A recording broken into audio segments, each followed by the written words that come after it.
भी जो criminals anti social politics में आए थे वो लोग जगह जगह उत्पात कर रहे हैं। पुलिस कार्रवाई कर रही है, बहुत लोगों को उठाया है, अभी उठाएगा, लेकिन उनकी जो इलीगल कनेक्शन था, पुलिस के साथ कनेक्शन था, वो बाहर आ रहा है। तो कुछ लोग बदमाशी कर रहे हैं, लेकिन पुलिस पूरी कड़ाई से इसका ऊपर स्टेप लेगा। कोई किसी प्रकार कानून के खिलाफ काम नहीं कर पाएगा। 3 জুলাই বিয়ানি নির্মাণ ভাঙায় হাইকোর্টে স্থিত অবস্থা, এখনই পুলিশ জানা। ठीक है, केस होना चाहिए। जहां भी अतिक्रमण हुआ है, कब्जा हुआ है किसी का जमीन, चाहे सरकारी जमीन है, उसका कंप्लेन होना चाहिए। चाहे तो जो किया है वो उसको निकाले, उसको तोड़े, जगह खाली करे, और नहीं तो कानून के अनुसार कार्रवाई होगा। जो जरूरत पड़ेगा वो होगा। সুজিত বোসকে এখনো জামিন দিল बहुत लोग सुजीत बोस जैसा अंदर है और भी अंदर जाएंगे। कानूनी कार्रवाई कोर्ट के हाथ में है। कोर्ट क्या करेगा हम क्या बोलेंगे उसमें। ট্রাইব্যুনালে হচ্ছেটা কি ওই যত মামলা কেন বিরক্ত হাইকোর্ট রাজ্যকে সুপ্রিম কোর্টে नहीं, हजारों केसेस बंगाल में दे के रखे हैं। उसके लिए ट्राइब्यूनल उसके लिए, और सरकार विरोधी के ऊपर केस किया था। आप सरकार में रहने वाले लोग जो थे, इतना भ्रष्टाचारी है, उनके ऊपर केसेस हो रहे। तो यहाँ कानूनी अदालत यहाँ सरकार चलाता था, कानून व्यवस्था कुछ नहीं, पुलिस कुछ नहीं करता था, वो सरकार के लिए पैसा उगाता था। तो पूरा सिस्टम में डिस्टर्ब है। अदालत का ऊपर बहुत प्रेशर है, लेकिन न्याय तो लोगों को मिलना चाहिए ना। বিধানসভায় সেই সংকটে তৃণমূল সিআইডি তদন্ত শুরু করতে উদ্যোগ চলেছে, তার সত্ত্বেও কি করেছে প্রশ্ন দলের। देखिए, जिस पार्टी का विधायक दल में ही तालमेल नहीं है, वहां भी धांधली होती है, वहां सिग्नेचर जाल हो जाता है। अब सोचिए वो सरकार कैसा चला 15 साल, कितना कितना घोटाला, कितना कितना और इलीगल काम हुआ होगा। ये पार्टी ही फर्जी है।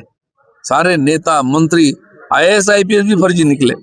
इस प्रकार सरकार 15 साल चला और देश बंगाल का सत्यानाश किया। 1 আগস্ট থেকে জনগণনা শুরু।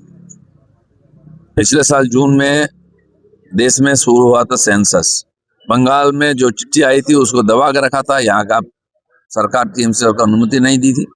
पहला कैबिनेट मीटिंग में ही हमारी सरकार ने अनुमति दी, यहाँ भी सेंसस चालू हो जाएगा। পোস্টপোল ভায়োলেন্সে আজ থেকে অভিষেক ব্যানার্জি প্রত্যেকের বাড়িতে দেখা। पोस्टपोल वायलेंस कहाँ हो हमें नहीं मालूम। आज भी TMC के गुंडे हिंसा कर रहे हैं।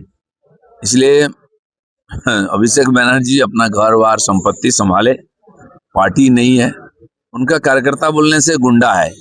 पब्लिक सालों तो उनका अत्याचार सहा, कहीं कहीं जनरोष हो रहा है थोड़ा सा, इसलिए जाएंगे तो उनको भी पब्लिक के सामने पड़ना पड़ेगा। देख लिया ना पुष्पा का क्या हाल हुआ। उनके डायमंड हार्बर में 4th पोजीशन में पहुंच गया पार्टी। इतनी अत्याचार किया उन लोगों ने, भाग गया उनका कैंडिडेट। शर्म आना चाहिए उनको। पब्लिक, सरकार है, कानून है, वो सब व्यवस्था करेंगे। গতকাল বজ্রপাতে 7 জনের মৃত্যুতে 4 লাখ টাকা করে ঘোষণা।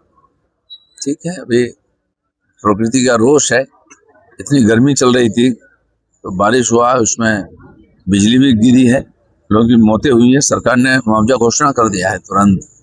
সিনিয়র বলো। অ্যাডভোকেট সুরজিৎ নাথ মৃত্যু অ্যাপয়েন্টমেন্ট দিয়েছে যে AG advocate general Surajit Nath.